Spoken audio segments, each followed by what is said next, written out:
On the endocrinology ward, 2 individuals came in. The first person is 47-year-old Melania, whom recently went through a surgical procedure called thyroidectomy due to thyroid cancer. Melania came in with tetany, and on the clinical examination, there was a positive Vostek sign.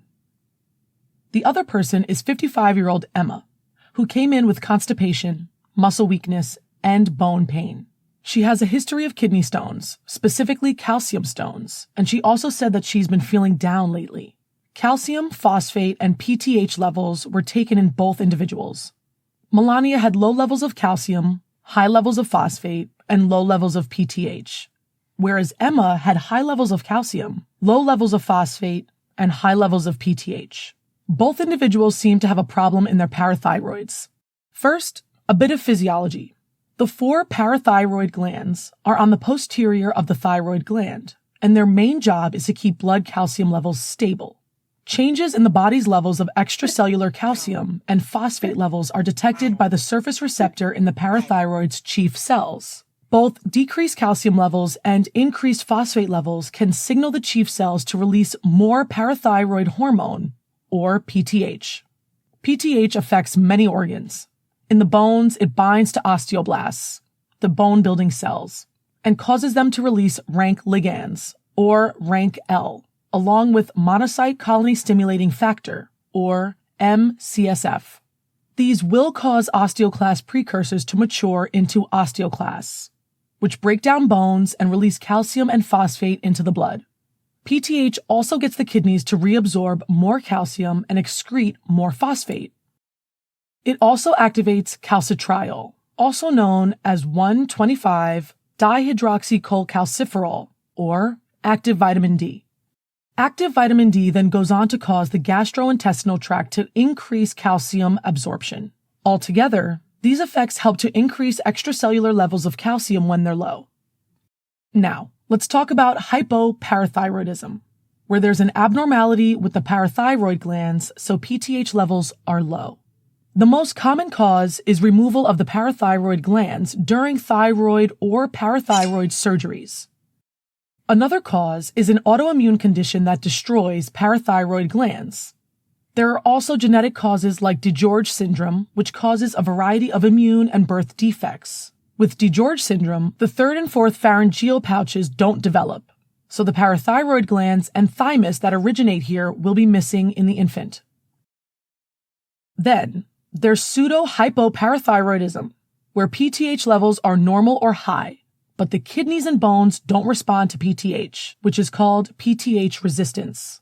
An example is pseudo-hypoparathyroidism, type 1A, or Albright hereditary osteodystrophy, which is an autosomal dominant condition. The cause is a mutation in the GS protein alpha subunit, and this mutation is inherited from the mother. GS proteins function as cellular signaling proteins, and where there's a defect in the alpha subunit, in this case, the PTH receptor in the bones and kidney won't be able to activate, and so PTH cannot exert its effects. With Albright osteodystrophy, classical symptoms include shortened 4th and 5th digits, short stature, obesity, and developmental delay. Now, there's also pseudo-hypoparathyroidism, which is a subtype of Albright's hereditary osteodystrophy, and it also includes symptoms like brachydactyl, developmental delays, and short stature. However, the gene is passed on by the father instead of the mother, and there's no PTH resistance. So there's normal PTH and calcium levels. Now let's look at the symptoms caused by low levels of parathyroid hormone or the lack of response to them. Both will lead to hypocalcemia and hyperphosphatemia, which results in more excitable neurons. This can lead to tetany, or the involuntary contraction of muscles. The spontaneous firing of neurons leads to Vostek sign, which is when facial muscles twitch after the facial nerve is lightly tapped, usually 1 centimeter below the zygomatic process. It can cause Trousseau's sign, which is where a blood pressure cuff applies pressure on the brachial nerve, which is enough to make it fire, resulting in a muscle spasm that makes the wrist and metacarpophalangeal joints flex. If the hypocalcemia and hyperphosphatemia are severe, this can lead to life-threatening complications like severe seizures and cardiac arrhythmias. Let's move on and talk about hyperparathyroidism. There are 3 types of hyperparathyroidism: primary, secondary, and tertiary. In primary hyperparathyroidism, the parathyroid gland is responsible for the protein because it makes parathyroid hormone independently of the calcium level. Most often, primary hyperparathyroidism is caused by a parathyroid adenoma, a benign tumor. Rarely, primary hyperparathyroidism is caused by hyperplasia, where parathyroid cells divide excessively, causing growth of the glands, and in very rare cases, there can be a carcinoma of the parathyroid glands. The symptoms of primary hyperparathyroidism can be remembered, especially for exams, as stones, thrones, bones, groans, and psychiatric overtones. Now, hyperparathyroidism causes hypercalciuria, which can lead to dehydration and can stimulate the formation of calcium-based kidney stones and gallstones. Thrones refers to the toilet to remind you of the polyuria or frequent urination that results from impaired sodium and water reabsorption. Bones is for bone pain that results after chronic hormone-driven demineralization in order to release calcium. Groans is for constipation and muscle weakness, both of which are partly due to decreased muscle contractions. The excess calcium makes neurons less excitable, which leads to slower muscle contractions and diminishes neuron firing in the central nervous system. As a result, there are psychiatric overtones, which refers to symptoms like depression and confusion. In addition, excess PTH will cause osteoclasts to break down bone and makes the kidneys hold on to calcium and get rid of phosphate, resulting in hypercalcemia and hypophosphatemia. Eventually, bone resorption by osteoclasts can lead to a condition called osteitis fibrosa cystica, where there are cystic bone spaces that are filled with osteoclasts and hemosiderin, and they're called brown tumors. Classic signs include subperiosteal erosions that affects the phalanges in the fingers, and salt and pepper sign in the skull, which refers to the numerous small lesions caused by bone resorption. Osteitis fibrosa cystica is classically associated with primary hyperparathyroidism, but can be seen sometimes with secondary hyperparathyroidism too. With primary hyperparathyroidism, labs show hypercalcemia, hypophosphatemia, high levels of PTH, high alkaline phosphatase, or ALP, due to increased bone resorption, and high levels of cAMP in the urine due to hypercalcemia. In secondary hyperparathyroidism, the parathyroid gland is normal, but it makes excess parathyroid hormone in response to chronic hypocalcemia due to another cause.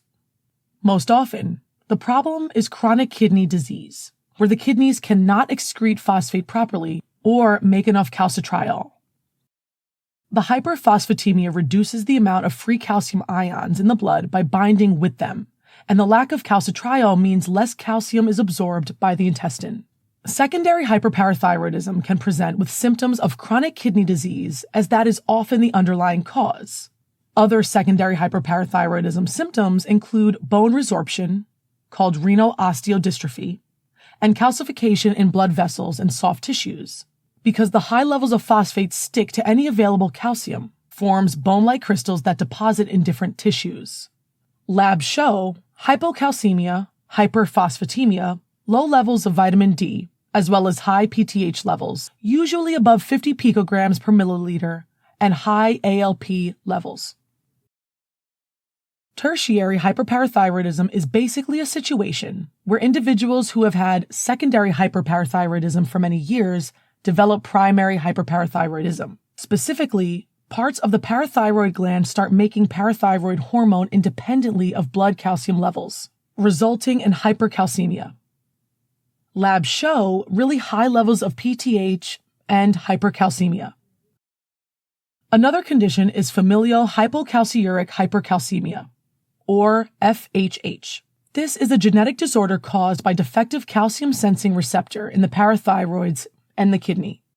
These receptors are less sensitive to calcium levels in the blood, so the parathyroids might overproduce PTH. When the kidneys cannot sense calcium levels, they will increase calcium reabsorption, leading to hypocalciuria and hypercalcemia. The elevated PTH and hypercalcemia might make you think of primary hyperparathyroidism, But the key difference that FHH causes hypocalciuria, while primary hyperparathyroidism can have normal or hypercalciuria. FHH is typically benign, and the person will be asymptomatic. All right, as a quick recap, problems with the parathyroid gland can cause hypo or hyperparathyroidism, which leads to calcium imbalance. The most common cause of hypoparathyroidism is removal of the parathyroid glands during thyroid or parathyroid surgeries. Other causes include autoimmune and DiGeorge syndrome. All of these lead to decreased PTH levels and hypocalcemia. Next, there's pseudohypoparathyroidism type 1A, or Albright hereditary osteodystrophy, and this is caused by PTH resistance in the bones and kidneys. This also causes hypocalcemia, but PTH levels are increased. Finally, we have pseudo-hypoparathyroidism, where there's the same bone deformities and developmental problems as Albright hereditary osteodystrophy, but the PTH and calcium levels are normal. Symptoms and signs of hypocalcemia include tetany, positive Vostek, and Trousseau signs. Moving on to hyperparathyroidism.